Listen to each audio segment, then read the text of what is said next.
В Якутске избрали якутянина года. Общественная премия впервые была учреждена в 2011 году для выявления и поддержки граждан, отметившихся социально значимыми поступками. Обладателем премии в этом году стал известный предприниматель, альтруист, филантроп Афанасий Алексеев.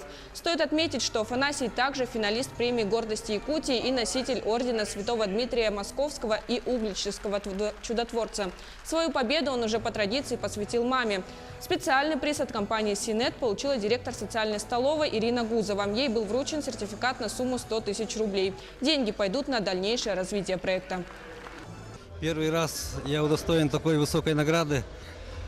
Конечно, хочу поблагодарить горожан, жителей всей республики, которые голосовали за меня, которые меня поддерживали. Действительно, вот ваши комментарии, ваша поддержка меня мотивирует на новые дела, добрые.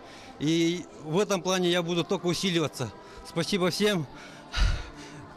Не могу.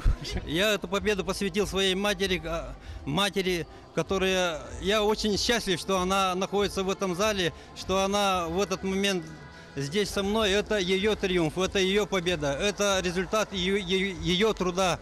Поэтому эта победа посвящается моей матери.